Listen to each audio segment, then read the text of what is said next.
ಇನ್ಮುಂದೆ birthday pre wedding ಶೂಟ್ಗೆ ಸಿಗುತ್ತೆ ಅಂಬಾರಿ ಬಸ್. ಡಬಲ್ ಡೆಕ್ಕರ್ ಅಂಬಾರಿ ಬಸ್ ಬಾಡಿಗೆ ಪಡೆಯಲು ಅವಕಾಶ ನೀಡಲಾಗ್ತಾ ಇದೆ.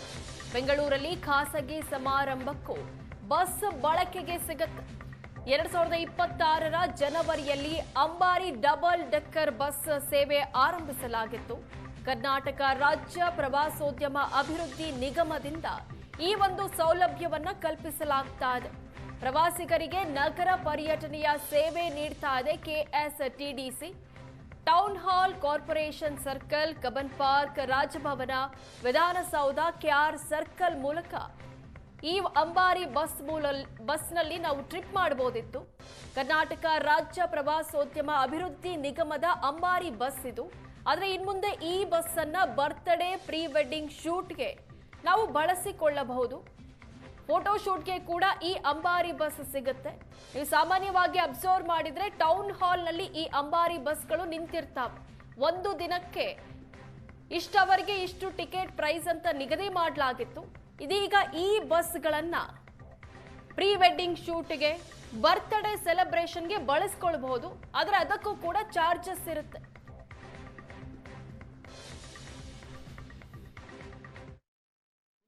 ಸಿಟಿ ಜನಕ್ಕೆ ಪ್ರವಾಸೋದ್ಯಮ ಇಲಾಖೆ ಮತ್ತೊಂದು ಭರ್ಜರಿ ಬಂಪರ್ ಆಫರನ್ನು ಕೊಟ್ಟಿರುವಂಥದ್ದು. ಸಾಮಾನ್ಯವಾಗಿ ಬೆಂಗಳೂರನ್ನು ಸುತ್ತಬೇಕು, ವಿಧಾನಸೌಧ ನೋಡಬೇಕು, ರಾಜಭವನ ನೋಡಬೇಕು ಅನ್ನುವಂಥವರಿಗೆ ಡಬಲ್ ಡೆಕ್ಕರ್ ಬಸ್ಸನ್ನು ಇದೇ ಜನವರಿಯಲ್ಲಿ ಪರಿಚಯ ಮಾಡಿಕೊಡ್ತದೆ. ಅದನ್ನು ಸದುಪಯೋಗ ಸಹ ಪಡಿಸ್ಕೊಳ್ತಾ ಇರ್ತಾರೆ.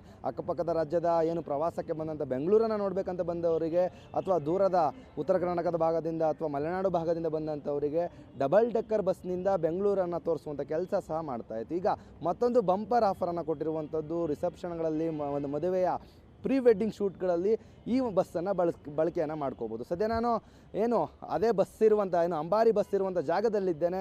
ನಿಮಗೆ ದೃಶ್ಯಾವಳಿಯಲ್ಲಿ ಗಮನಿಸ್ಬೋದು. ಈ ಮೊದಲು ಈ ಬಸ್ ಕೇವಲ ಬೆಂಗಳೂರನ್ನು ಸುತ್ತಲಿಕ್ಕೆ, ಬೆಂಗಳೂರನ್ನು ವೀಕ್ಷಣೆ ಮಾಡಲಿಕ್ಕೆ ಪ್ರವಾಸಿಗರಿಗೆ ಅವಕಾಶವನ್ನು ಮಾಡಿಕೊಡ್ತಾ, ಆದರೆ ಇದೀಗ ಭರ್ಜರಿ ಒಂದು ಅವಕಾಶವನ್ನು ಮಾಡಿಕೊಟ್ಟಿರೋದು ಏನಂತ ಹೇಳಿದ್ರೆ, ವೀಕೆಂಡ್ಗಳಲ್ಲಿ, ಅದರಲ್ಲೂ ವೀಕೆಂಡ್ ಸಮಯದಲ್ಲಿ ಅತಿ ಹೆಚ್ಚು ಜನರು ಈ ಒಂದು ಬಸ್ಸನ್ನು ಪಡ್ಕೊಂಡು ಟಿಕೆಟನ್ನು ತಗೊಂಡು ಸುತ್ತಾ ಇದ್ರು. ಆದರೆ ಇದೀಗ ಮತ್ತೊಂದು ಹೊಸ ಆಫರನ್ನು ಬಿಟ್ಟಿರುವಂಥದ್ದು.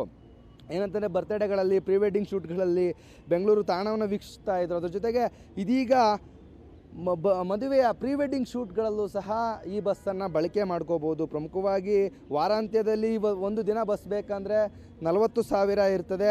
ವೀಕ್ ಡೇಸಲ್ಲಿ ಅಂದರೆ ಸೋಮವಾರ, ಮಂಗಳವಾರ, ಬುಧವಾರ ಈ ದಿನಗಳಲ್ಲಿ ಬಸ್ಸನ್ನು ಬುಕ್ ಮಾಡಿಕೊಂಡು ಪ್ರೀ ವೆಡ್ಡಿಂಗ್ ಶೂಟ್ ಮಾಡ್ಕೋಬೋದು. ಅಥವಾ ಮದುವೆ ರಸಮಂಜರಿ ಕಾರ್ಯಕ್ರಮಗಳಲ್ಲಿ, ತಮ್ಮ ವೈಯಕ್ತಿಕ ಕಾರ್ಪೊರೇಟ್ ಫಂಕ್ಷನ್ಗಳಲ್ಲಿ ಈ ಬಸ್ಸನ್ನು ಪಡ್ಕೋಬೋದು ಅನ್ನುವಂಥದ್ದು ಈಗಾಗಲೇ ಪ್ರವಾಸೋದ್ಯಮ ಇಲಾಖೆ ಅನುಕೂಲವನ್ನು ಮಾಡಿಕೊಟ್ಟಿರುವಂಥದ್ದು. ಈಗಾಗಲೇ ಸುತ್ತೋಲೆನ ಸಹ ಹೊರಡಿಸಿರುವಂಥದ್ದು. ಸದ್ಯ ಒಂದು ದಿನಕ್ಕೆ 5 ಗಂಟೆಗಳ ಕಾಲ ಬಳಸಬೇಕಂದ್ರೆ 12,000 ಸಹ ಇರ್ತದೆ.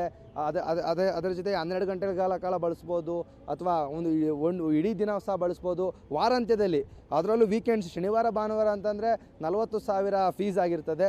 ಸೊ ಒಟ್ಟಾರೆಯಾಗಿ ಕೇವಲ ವೀಕ್ಷಣೆ ಮಾಡೋದ್ರಲ್ಲ, ಇದರ ಸದುಪಯೋಗ ಸಹ ಪಡ್ಕೋಬೋದು. ಅದರಲ್ಲೂ ಇತ್ತೀಚಿನ ಆಧುನಿಕ ಕಾಲದಲ್ಲಿ ಪ್ರೀ ವೆಡ್ಡಿಂಗ್ ಶೂಟ್ ಅನ್ನುವಂಥದ್ದು, ಅಥವಾ ರಿಸೆಪ್ಷನ್ಗಳಲ್ಲಿ ಶೂಟ್ ಮಾಡುವಂಥದ್ದು, ಬೇರೆ ಕಡೆ ಹೋಗಿ ಫೋಟೋ ಶೂಟ್ ಮಾಡುವಂಥದ್ದು ಹೆಚ್ಚಿಗೆ ಸಂಭ್ರಮ ಪಡುವಂಥವರಿಗೆ, ಅದರಲ್ಲೂ ಪ್ರವಾಸೋದ್ಯಮ ಇಲಾಖೆ ಡಬಲ್ ಡೆಕ್ಕರ್ ಅಂಬಾರಿ ಬಸ್ಸನ್ನು ಜನವರಿಯಿಂದ ರಸ್ತೆಗಿಳಿಸಿರುವಂಥದ್ದು. ಸೊ ಇದನ್ನು ವಿವಿಧ ರೀತಿಯಲ್ಲಿ, ವಿವಿಧ ಆಯಾಮಗಳಲ್ಲಿ ಸದುಪಯೋಗ ಪಡಿಸ್ಕೊಳ್ಳುವಂಥ ಒಂದು ಹೊಸ ಔಚಿತ್ಯವನ್ನು, ಹೊಸ ಅವಕಾಶವನ್ನು ಪ್ರವಾಸೋದ್ಯಮ ಇಲಾಖೆ ಅನುವು ಮಾಡಿಕೊಟ್ಟಿರುವಂಥದ್ದು. ಕ್ಯಾಮ್ರಾ ಪರ್ಸನ್ ರುದ್ರೇಶ್ ಜೊತೆ ಸುಮನ್, ಏಷ್ಯಾನೆಟ್ ಸುವರ್ಣ ನ್ಯೂಸ್, ಬೆಂಗಳೂರು.